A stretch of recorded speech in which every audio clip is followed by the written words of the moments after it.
Muy bien, muchachos. Buenos días con todos. Como ya saben, les saludo el profesor Henry H., este jovencito que está ahí al lado izquierdo. Vamos a seguir con la línea de tiempo de literatura.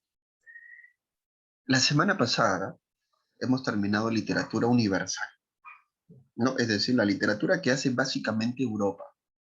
Y ahora vamos a entrar a la literatura peruana.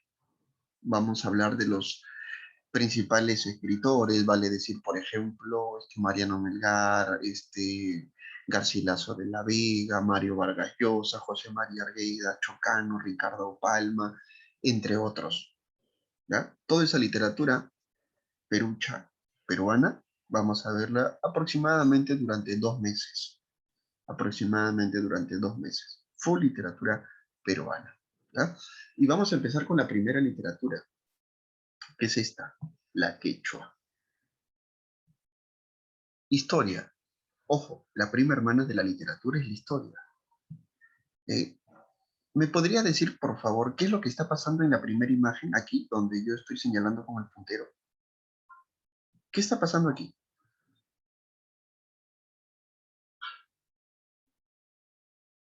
Vamos, vamos, participa. Dime, ¿qué está pasando aquí, en esta imagen?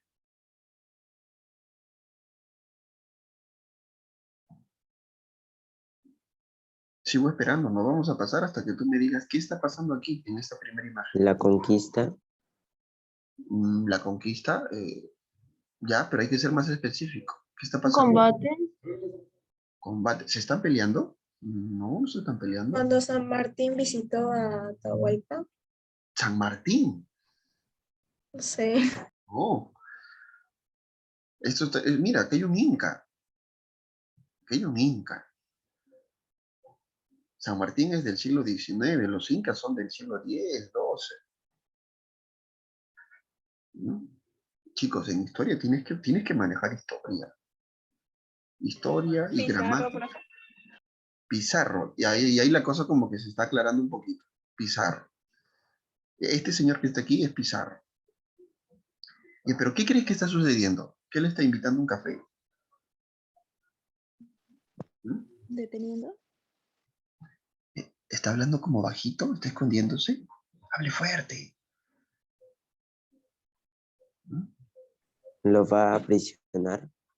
Es que hay un choque de culturas. Se están enfrentando los indígenas, en este caso los quechuas, contra los españoles.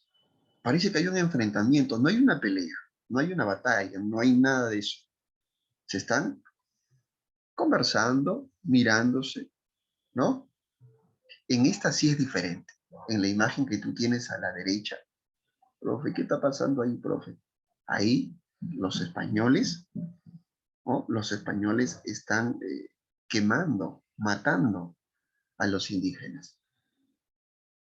Los españoles tuvieron un momento oscuro en la historia, donde vinieron y mataron a muchos indígenas, aquí en el Tahuantinsuyo, ¿no?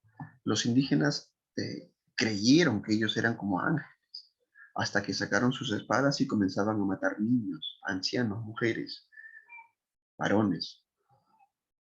¿Mm?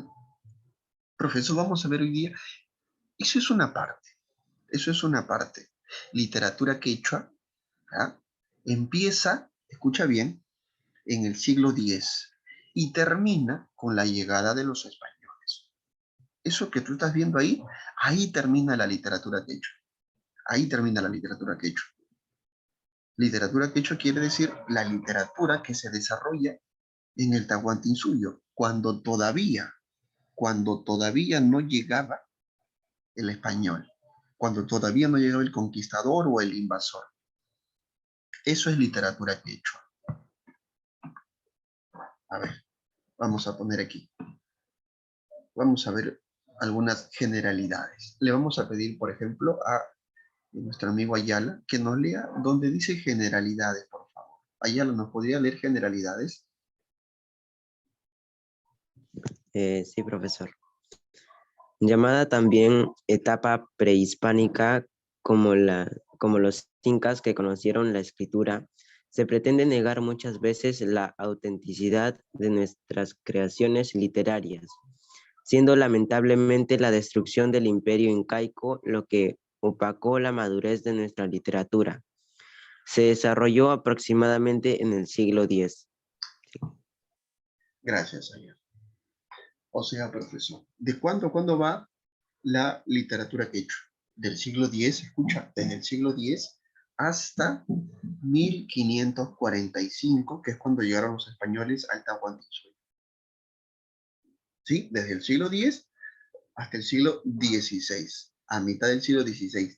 Todo eso abarca la literatura quechua. ¿Qué, chicos? Porque llegan los españoles al Tahuantinsuyo. Los primeros en llegar son, tú ya sabes, no al Tahuantinsuyo, pero sí a Centroamérica, Cristóbal Colón. Cristóbal Colón llega en el año 1542, un 12 de octubre, a las 3:25 de la tarde. Llegan a Centroamérica y como ven que hay un montón de tierras, avisan a los demás españoles y los demás españoles comienzan a invadir todas las tierras. Ahí se acaba la literatura indígena, la literatura quechua. O también en otros libros lo vas a encontrar como literatura prehispánica. ¿Ya? Ya sabes que se da entre el siglo, escucha, 10 y el siglo XVI. Es toda la literatura que se desarrolla solamente en el mundo indígena. Ojo, no habían españoles. Todo era quechua. Todo era inca. ¿Va? Vamos a ver algunas características. Por ejemplo, no existía la escritura, solo el lenguaje. Todo era a nivel oral. Toda la literatura era oral, chicos. ¿Qué, profe? ¿Los quechos no conocieron la escritura? No, ratito. No conocieron la escritura. Todo era oral. Profe, ¿y cómo conocemos a ver el Ollantay? ¿Cómo conocemos el Ollantay? Explíquese. Es que en algún momento, cuando llegan los españoles escuchan de mitos y leyendas y costumbres. ¿Y qué hace el español que sí conocía la escritura? El español, a raíz de lo que ha escuchado, escribía las famosas crónicas. Y eso llegaba hasta nuestros días. Pero los quechos no conocían la escritura.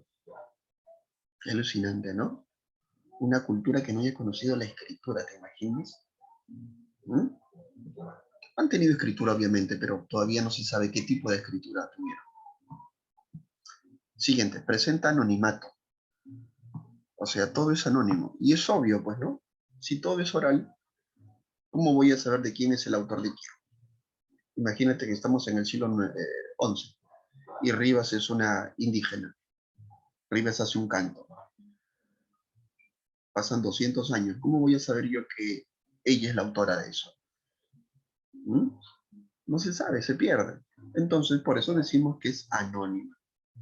Primera característica era que no conocían la escritura, que todo era oral. Siguiente característica, todo es anónimo. No se sabe el autor. Tercera característica, es clasista.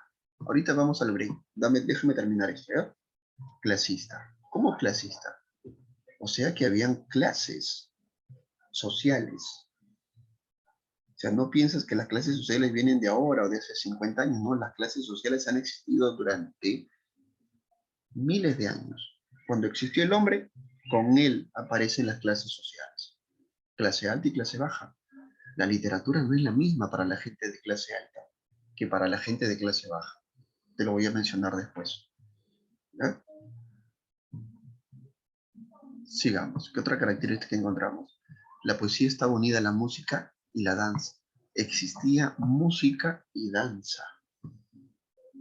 Esto es lo que se los dije muchas veces, que nuestra cultura andina, nuestra cultura indígena, nuestra cultura del Tahuantinsuyo, estos eran medio raros, bailaban y cantaban por todo, bailaban y cantaban por todo.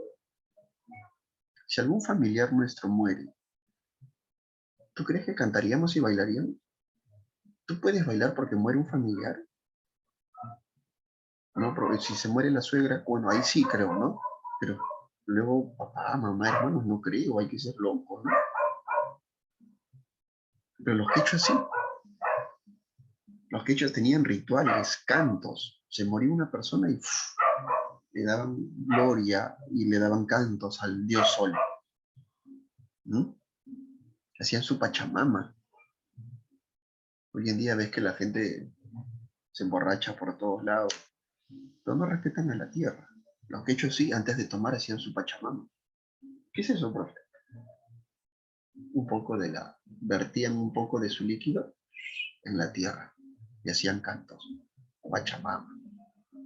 ¿Mm? Tendencia agrarista y colectivista. En la actualidad, 2021, la principal fuente de ingresos en el Perú es de la minería. Dicen, ¿no? De la minería. Pero en el siglo X, cuando no había tanta tecnología para sustraer los minerales de la tierra, te pregunto, y esto lo debe ser por historia también, cultura general, ¿cuál era la principal fuente de ingresos en la época quechua? ¿Quién me dice? La comida. Va por ahí, está cerca, La La agricultura. agricultura. En ese tiempo la principal fuente, la gente trabajaba en las tierras, en el campo, trabajando en la tierra. Pero qué aburrido trabajar la tierra sin música. Por eso ellos cantaban, pues, y bailaban, porque paraban horas en el campo, horas en el campo. ¿Mm? ¿Te hubiera gustado vivir en la época de los quechuas? Bacán, fresco, tranquilo. Ahí puede ser gordito o gordita, nadie te dice nada. No habían colegios. Profe, no habían colegios. No habían colegios. ¿Mm? Siguiente. Carácter panteísta y cosmogónico. O sea, quiere decir que los quechuas consideraban a, a muchos elementos de la naturaleza como dioses. Hoy en día tú tienes un solo Dios. Somos monoteístas, ¿no? Tenemos a Dios. No, profesor, para mí mi enamorada es una diosa. No, pues rata, no estamos hablando de eso. Estamos hablando de dioses de verdad. El único Dios ahorita es el que tú conoces, el que conoce el mundo católico o cristiano. Porque nos trajeron los españoles eso. ¿Mm? Pero te imaginas que hubieran llegado, si hubieran llegado los vikingos al Tahuantinsuyo, tú no me dirías ahorita 1,50 m. Serías una vikingo, un descendiente de vikingo, me dirías por lo menos 1,70 m como las holandesas. Y no estaríamos creyendo en el dios Sol como raíz, sino estaríamos hablando de Odín, de Ragnar Lodbrok. ¿Mm? Pero bueno, llegaron los españoles, ¿no? Y tenemos que hablar de Pizarro, de Luque, de Alejandro Sanz, esa gente. Pero los españoles, como te decía, los quechos tenían otros dioses. Y muchos dioses tenían los quechos. A ver, para terminar e irnos al 20. ¿Cuáles eran esos dioses que tenían los quechos? A ver, enuméralos. Dime por ahí algún dios quechua. El sol, la Sol, muy luna, bien. La luna, muy bien. el viento, El viento, muy bien. Olenka. la ¿Qué más? tierra, La tierra. El viento, la tierra, el cóndor, la víbora, el puma, los cerros se le llama Apu, ¿no? La luna, la lluvia, Dinapaucar, entre otros. Las diosas. Vamos a ir un break. 10 minutitos y regresamos. Ya, muchacho, 12:07. Regresando te voy a preguntar por un guayno quechua. No, profesor, qué feo. No, vas a escuchar un guaynito, ¿qué pasa? Nos vemos, chicos, 10 minutitos.